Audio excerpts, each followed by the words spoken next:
SSP kitchen থেকে জানাই তোমাদেরকে অনেক অনেক স্বাগত। তো দেখো আজকে আমি পাতুরির রেসিপি বানিয়েছি। এই পাতুরির রেসিপিটা কিভাবে বানিয়েছি, কি কি দিয়েছি, পুরো ভিডিওটা দেখো। আশা করছি ভালো লাগবে, আর ভালো লাগলে অবশ্যই একটা লাইক শেয়ার করো এবং পাশে থাকার অনুরোধ রইল। তো চলো দেখি দিই কী কী নিয়েছি। আর এই পাতুরিটা এতটা টেস্টি হয় যে ভাত, রুটি, পরোটা সবের সাথে অসাধারণ লাগে খেতে। তো তোমরা অবশ্যই বাড়িতে ট্রাই করে দেখতে পারো। তো নিয়েছি আমি শামুক 200 গ্রামের মতো আছে। এটা আমি জলের মধ্যে রেখে ভালো করে ধুয়ে নেব। শামুকের মধ্যে কিন্তু অনেকটাই ময়লা থাকে, তাই এরকম নর্মাল জলে ধুলে কিন্তু ময়লাটা যায় না। দেখে বুঝতে পারছো যে ময়লা কতটা আছে জলটা। তো নিয়েছি তার জন্য দুটো বেগুনগুলো আমি এখন কেটে নেব। বেগুনগুলো ধুয়ে পরিষ্কার করে নিয়েছি।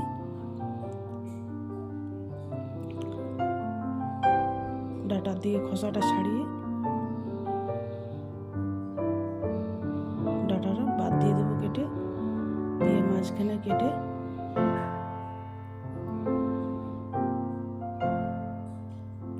বড় বড় পিস করে কেটে নেব। যেরকম ভাজার জন্য বেগুনগুলো কাটা হয় এরকম করে কেটে নেব। সবগুলো আমার কাটা হয়ে গেছে। দুটো বেগুন নিয়েছিলাম কিন্তু একটা বাদ দিয়ে দেবো। দুটো দেবো না, দুটো দিলে কিন্তু অনেকটাই হয়ে যাবে, তাই একটাই দেব। শামুকটা আমি কড়াইয়ের মধ্যে গরম জলের মধ্যে দিয়ে দিয়েছি। এবার শামুকটা ভালো করে ফুটিয়ে নিতে হবে। তার আগে একটু নাড়াচাড়া করে দিই খুন্তি দিয়ে। দেখো এখনও ভালো করে ফুটেনি, বা ময়লাটা কতটা বেরিয়েছে। তো শামুক রান্না করলে অবশ্যই গরম জলে ফুটিয়ে নেবে, কারণ অনেকটা ময়লা বেরোয় শামুকের মধ্যে। পুরোটা একবারেই ফুটে উঠলে গ্যাসটা বন্ধ করে দিতে হবে। 1 থেকে 2 বার ফুটলে গ্যাসটা বন্ধ করে দিতে হবে।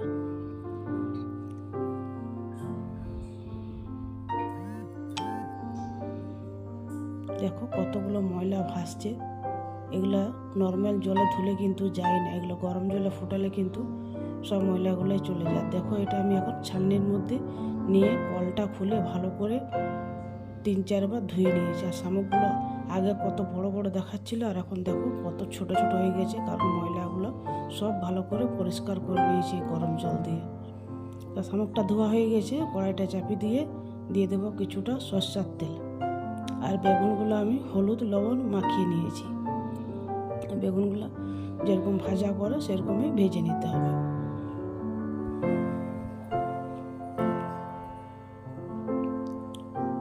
বেগুনের ওপরটার দিকে তেলের মধ্যে দিলে কিন্তু তেলটা খুব কম টানে, তাই সব বেগুনগুলোই ওপরটার দিকে দিয়ে ভেজে নেব। বেগুনের ভিতরটা অনেক নরম, তাই তেল অনেকটাই টানে, তাই ওপরটা দিয়ে দিলে তেলটা কিন্তু খুব কম টানবে। চারিপাশে কড়াইটা একবার বুলিয়ে দিই, তাহলে সব বেগুনের মধ্যে তেলটা লেগে যাবে এবং ভাজাটা খুব সুন্দর হবে। এবার উল্টিয়ে এই পিঠটাকে ভেজে নিতে হবে।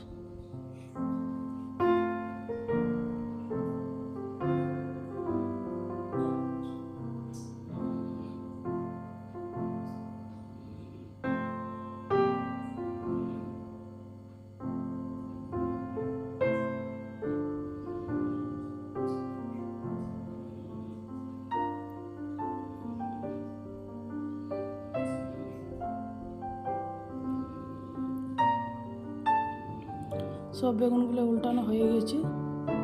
এবার উলটপালট করে ভেজে নিতে হবে। বেগুনগুলো সবগুলোই ভাজা হয়ে গেছে। বেগুনগুলো তুলে নিয়েছি। আর ওই তেলের মধ্যে দিয়ে দেবো শামুকের মধ্যে দেবো 1 চিমটির মতো হলুদ, 1 চিমটির মতো লবণ, আর স্বাদ মতো লবণ। হলুদ লবণ দিয়ে শামুকটাকে ভেজে নিতে হবে।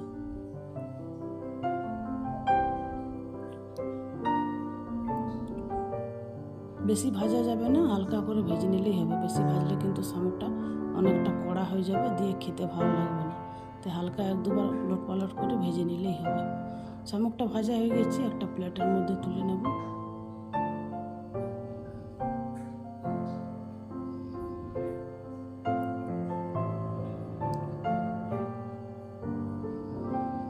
দেখো শামুকের কালারটা কতটা সুন্দর লাগছে। ওই কড়াইয়ের মধ্যে দিয়ে দিলাম আরও কিছুটা সরষের তেল, আর দিয়ে দেবো মুগ ডালটা ভালো করে ধুয়ে নিয়েছি 2-3 বার। মুগ ডালটা ভেজে নেব। মুগ ডালের ভাজার গন্ধ যতক্ষণ না বেরোবে ততক্ষণ পর্যন্ত ভেজে নিতে হবে। দেখো তেল কিন্তু ছেড়ে দিয়েছে ডাল থেকে। এবারে 1-2 বার উলট পালট করে হালকা হালকা লাল লাল করে ভেজে নিলেই হবে।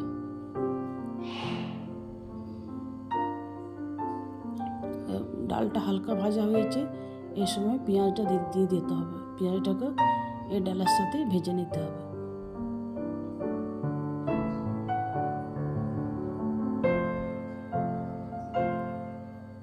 ডাল পেঁয়াজ দুটোই ভাজা হয়ে গেছে। এবার দিয়ে দেবো একটা কেটে রাখা টমেটো,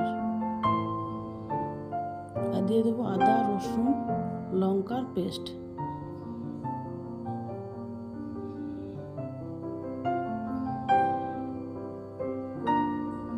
সবগুলো ভালো করে কষিয়ে নিতে হবে।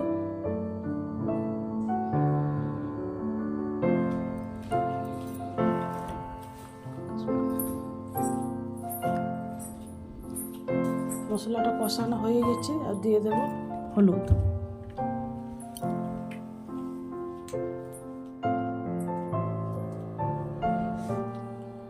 দিয়ে দিলাম কিছুটা জল, ডালটা সিদ্ধ করার পরিমাণ মতো জল দিয়ে এবারে ভালো করে মিশিয়ে নিতে হবে।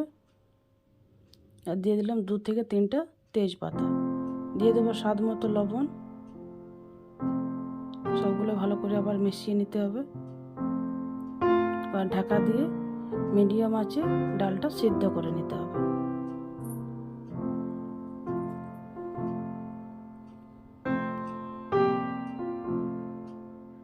দেখো ডালটা সিদ্ধ হয়ে গেছে, গলে যায়নি।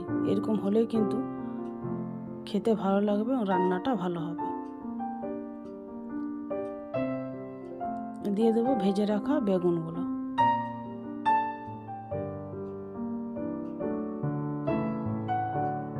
বেগুনগুলো দিয়ে বেশিক্ষণ আর নাড়াচাড়া করা যাবে না, কারণ বেগুনগুলো ভাজা আছে, তাই বেগুনগুলো ঘাটা হয়ে যাবে। তাই একটু উলটপালট করে নিলেই হবে। কতটা সুন্দর লাগছে দেখতে। তোমরা চাইলে এটা শামুক ছাড়া করতে পারো, তো আমার কাছে শামুকটা ছিল তাই আমি শামুকটা দিয়ে বেগুনটা করলাম। আর দিয়ে দেবো একটু মিক্সির বাটিতে যেটুকু লেগেছিল সেটার মধ্যে একটু জল দিয়ে দিলাম।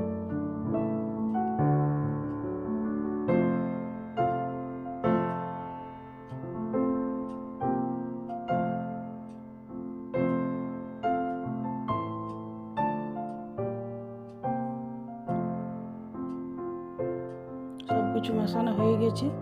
এবার 1-2 বার ফুটে উঠলে কিন্তু রান্নাটা কমপ্লিট হয়ে যাবে। নামানোর আগে দিয়ে দেবো একটুখানি চিনি বা স্বাদ মতো চিনি আর কুচানো ধনেপাতা। রান্নাটা হয়ে গেছে, গ্যাসটা বন্ধ করে দিয়েছি।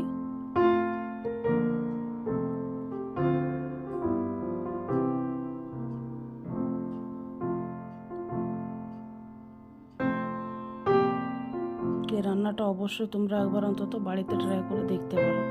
এবার একটা থালাতে আমি তুলে দেখিয়ে দিই যে কীরকম রান্নাটা হয়েছে। এটাতে গরম ভাত, পরোটা, রুটি সবের সাথে অসাধারণ টেস্ট লাগে খেতে। তো তোমরা অবশ্যই একবার অন্তত ট্রাই করে দেখতে পারো।